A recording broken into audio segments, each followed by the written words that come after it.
Welcome to Unapologetically Sensitive, where you can learn, relate, laugh, and maybe even live a bolder, brighter life. I'm your host, Patricia Young. This is a weekly podcast where we explore the strengths we have because of our sensitivity and some of the challenges it poses as well. The information in this podcast is not a substitute for help from a licensed mental health professional. Hey there, to the creatives, healers, sensitives, and deep thinkers. I'm really glad you're here today. I am trying to decide if I'm going to be talking about, I just want to start over. I didn't do it right. There are a couple things that are going on, and I'm noticing a consistent theme here, and it's about how fear and fear of failure comes up for me pretty much before anything else does, in a time when I probably should be pretty darn excited. If you listen to episode 92, where Shelley Aaron interviewed me for my 2-year anniversary, I had mentioned that a book publisher, Harbinger, reached out to me and they want me to write a book for them. My ego was incredibly excited about that. It felt validating. The work that I'm doing felt really validating. It's interesting that I think that happened on a Monday, and on Wednesday morning when I was driving to kayak to paddle, I was listening to a podcast that had a number of people on it that were talking about the trait of being an HSP or other people that had been on it. And a number of these people, I've asked them to be on the podcast. And for whatever reason, it didn't work out. As I'm driving to the bay to paddle, I started to go into a shame spiral. And the shame spiral was, of course, they don't want to be on your podcast. You only know what you know, and you don't do EMDR, and you don't know trauma, and you don't have all of these skills that these people do. And they're much more professional, and no wonder they wouldn't want to be on your little rinky-dink podcast. It was just fascinating to see how I spiraled really quickly. So I noticed it, and I was compassionate with myself, and I told myself that I was okay. I think I probably got to the bay, did my paddle, and then coming home, I was talking to a friend via Marco Polo, and I made the connection that this was my imposter syndrome coming up, that my gremlins were coming up, that I'd been asked to write a book. And then I went into this whole thing. Brene Brown talks about it, like, who are you? Who would want to listen to you? Once I recognized that that was going on, and I talked myself through, so this is how I reparent myself. As I was leaving this video for my friend, I was talking about why authenticity and vulnerability are really hard. This is not something that I don't want to create a camp of this is right, this is wrong. I don't want to do that. When I go into shame and feeling inadequate, this is where my wanting to defend comes from. So notice, where does this show up for you? I'm driving home and I'm talking about why it's really hard to be authentic and vulnerable. It would be a lot easier to talk about theories and to take lots of trainings. And there's not one that's right or the other, but my gift in how I show up is really connecting and talking about the things that I struggle with, because I want you all to know that you're not alone. There's nothing wrong with you. We all struggle with this stuff. And how we become empowered, highly sensitive people, how we thrive, is we learn that this is how we're wired. We notice what goes on. We have self-compassion. We learn how to talk to ourselves in a kind, loving way so that we can reparent ourselves when these shame spirals hit. So as I'm driving home, I'm reaffirming that how I show up in the world is fine and I'm good enough and blah, blah, blah. And it was just a great insight to see that chain of events. And this is where mindfulness is also really important, that had I not had that awareness of, every time I'm on a growth edge, my gremlins do everything they can to pull me back into that box, to tell me that I don't matter, whatever I have to share isn't worthwhile, and I should just play it small. Then today I had a follow-up phone appointment with I think her title is called Acquisitions Editor, to talk more about what they're looking for, what they'd like from me. We spent an hour on the phone, and she started out by telling me how she found me and what she was drawn to. I made notes. Y'all may have a very good sense about what you find valuable about me. And I know what my strengths are, but it's always really nice to hear. And she just said some very complimentary things. I know what the next steps are that I need to do. And it's interesting that when I got off the phone, I texted a couple of friends and family. We talked about it. The first primary thing that's coming up for me is fear. And it's that fear of, what if I don't follow through? What if I don't do this? What if I can't do it? And it means for me having to learn a new skill and use a new muscle, that I need to come up with some ideas. I need to put it together cohesively. So I went into this fear response, and I was reflecting back to when I purchased the podcast course, which, let's see, we're at 2 years now. So 2 years plus 17 months. Quite a long time ago. I still remember where I was when I was driving to drop the dog off at the groomer, and I called my husband. I said, I just spent a lot of money on a podcasting course, and I started to cry. What if I don't do this podcast? What if I fail? Do I have permission to fail? And my husband, bless his heart, is the rock. I wouldn't be here doing what I do today without the stability that he provides for me. He keeps my life sane and balanced so that I can have all the feels and do the things that I do. So thank you, Steve. He said, if you do it, if you don't do it, it's really okay. I was so afraid of, do I have anything to say? Do I have content? How do I learn to edit? How do I learn how to do all these things? And 2 years later, I don't think twice about it anymore. It's second nature. It was a new skill that I had to develop. What I know about myself is when I have new things to learn, I tend to get overwhelmed. I get paralyzed. I want to do it perfectly. I want to have the skill set. And it just takes time. And I'm incredibly tenacious. But I did find it interesting as I'm texting back and forth with family and friends who are really excited for me. And I used the barf emoji. And I thought, as soon as I got off the phone and my husband came in and we were talking about it, I thought, oh, I'm nauseous. It's that vulnerability hangover again, too. I share this with you because we all have our own process that we go through when there's new things that are exciting, that are fun, that are challenging. It's going to bring this stuff up. I still have this thought like, I just want to be bouncing off the walls and feeling really excited and going, yay, I can do this. Just not my initial automatic responses. It's just not how I'm wired.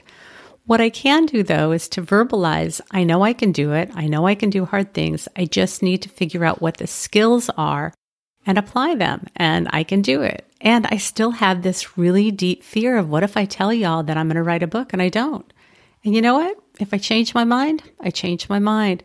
There's still a process that I have to go through, and there is a chance that I could write the proposal and do what I need to do. And when the editor goes to the book buyers that they don't think it's a good idea. But even if that happens, it's like I tried. So I just wanted to sit down and record and share this with you. And I'm going through something similar with TikTok right now. It really was, and it still is to some extent, a challenge to come up with content in a minute or less. Ideally, I'd be doing 15-second TikToks. And to me, just getting content down to a minute. I apparently have had expectations that my TikTok account would blow up, and it hasn't. And I took this business course for TikTok, and somebody in the course was starting out just like I was. His account has blown up, and he's posting, and I see his posts, and he's getting amazing traction, and I feel jelly. I do. And last week, a couple times, I was just feeling really discouraged that every time I go into TikTok and I look, do I have new followers? Are people watching my videos? 1, 2. It's that same thing that I'm still figuring out how to figure out what content is valuable, when to publish, when to not publish. It's a learning curve, and I have that same tenacity that I'm not willing to give up. So this is where we talk about the both and. Can I feel frustrated and disappointed that I go into TikTok and I don't have a huge following? Yes. And can I be tenacious and saying, I'm not ready to quit yet? Yes, both can exist in the same experience. And I think that we tend to think that it's an either or, and so we get really into the frustration, the disappointment, the anger. We can experience both of those things at the same time. And at some point, if I decide that I don't want to do it anymore, there's nothing wrong with stopping and reevaluating and deciding, is this worth my time and energy? And it also may mean having to reevaluate, am I contributing? Am I engaging with other people on TikTok? Am I just going in with the attitude of, I have really great things to share, so y'all should be interested? There's a little part of me that believes that. And I see this great sense of community, and I want to be part of that community. And in order to be part of a community, you got to be a good community member and you got to give. What is going on in your life right now where you're either wanting something and it's feeling hard, or you're feeling frightened, or you have an idea, but your gremlins are telling you that you can't do it? I know that when we recognize what the patterns are, and like I said, when I was driving to paddle last week, I didn't even make the connection that these thoughts that I was having of feeling inadequate were related to getting this proposal to write a book. And this is where mindfulness and self-compassion come in, that we notice, we have compassion, we reach out, we get support, we learn how to talk to ourselves in a kind, loving manner. And then sometimes it just means having to sit in discomfort. And sadly, what I anticipate is with this book proposal is I'm going to have lots of times of feeling uncomfortable. I can remember being in college and having papers to write. And how often do we clean our house, or we do all kinds of other things because we're avoiding and procrastinating? The other thing that I did is one of the guests that's been on this podcast who's written a book has published through Harbinger. I looked her up. So I reached out to her and said, hey, what was your experience working with them? I don't even know what to ask you. Anything that you wish that you would have learned, that you would have asked. This is how we use resources. And I feel really grateful that I've had the good fortune of having a number of authors and experts on the podcast. And so there's also a community that's here to support me. I have a close friend that is very gifted with editing. We were talking on Saturday about the book, and we threw some ideas around. So again, I don't have to do this alone. There are people here that support me. There are people here that back me up, whether it's just providing emotional support or cheerleading or editing support or ideas. And I think it's really important for us to reach out and allow people to be there for us. The people that love us and care about us want to be there for us. We show up for other people. We support other people. We provide cheerleading. And if we've experienced childhood emotional neglect, we have emotionally immature parents, it can be really hard to know that we can depend on people and allow people to be here and meet our needs. I'm actually feeling a little bit better. I guess this is what I do. I'm a verbal processor, and I just talk about what's going on. What is it that you're wanting? What are the gremlins that are coming up? Are you able to identify that these are your gremlins? If we don't do our work, it feels like those thoughts are who we are, and it feels really real, and there's almost always shame attached to it. Who are you? Who do you think you are? You don't have enough, whatever it is, to do this. You're not smart enough. You're not pretty enough. You're not rich enough. You're not educated enough. Whatever that not enough is, can we identify it and can we separate ourselves from it? That's what the mindfulness does. When we notice it and we're being mindful, we're no longer identified with that thought, belief, or feeling. And then we can step in with tools, reaching out and getting support, comforting ourselves, just to have that sense of connection. What is it that you're wanting? What is it that you're needing today?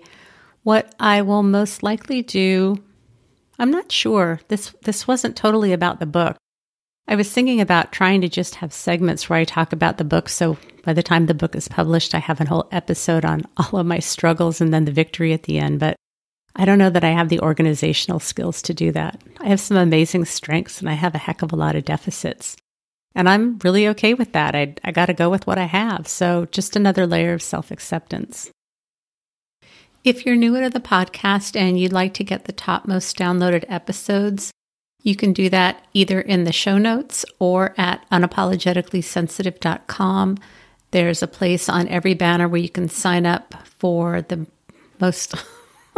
just fumbling over my words.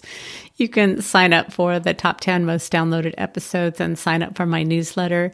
If you haven't had a chance to take the podcast survey yet, I would love it if you're open to doing that. It really helps me get to know you and who you are as a listener. I just turned down somebody who asked to be a guest because based on the feedback that I've gotten from you, really nobody fits that demographic, or not enough of a blah, blah, blah, blah, blah, blah, blah. Oh, it's just one of those days. All the questions are optional. You don't have to fill out anything that you don't want, but it's really been nice to get to know who you are, what the demographics are, because I do want to create content that's meaningful to you. This episode is going to be coming out, I think, on Election Day 2020. It's been a really hard year, whether you're inside or outside of the U.S., just dealing with this global pandemic. It has been rough, everybody. If you're needing extra support, I have a couple of slots open to work individually with people. We need all the support that we can get. I'll tell you, in the last 2 weeks, there isn't one person that I've talked to in any part of the world that I talk to people that isn't having a hard time.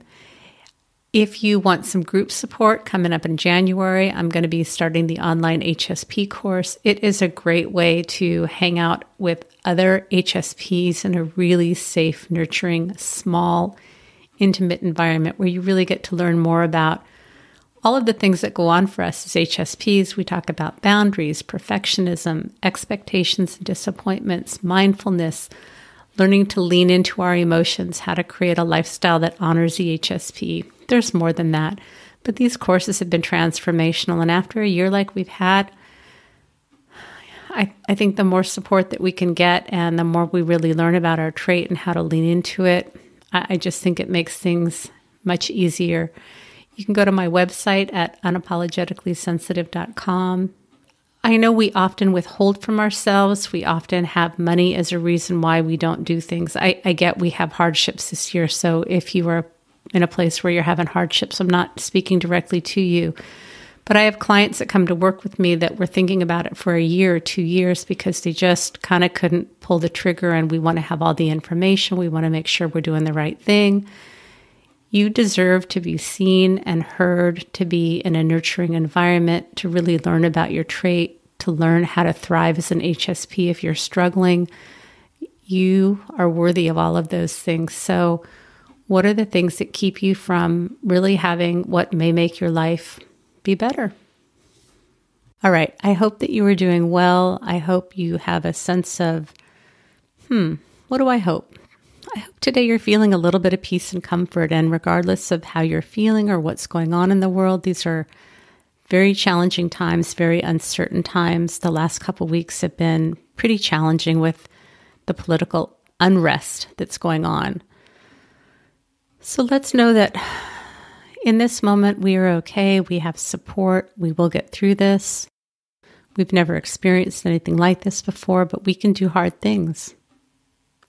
Remember, sensitivity is nothing to apologize for. It's our superpower. Have a blessed day.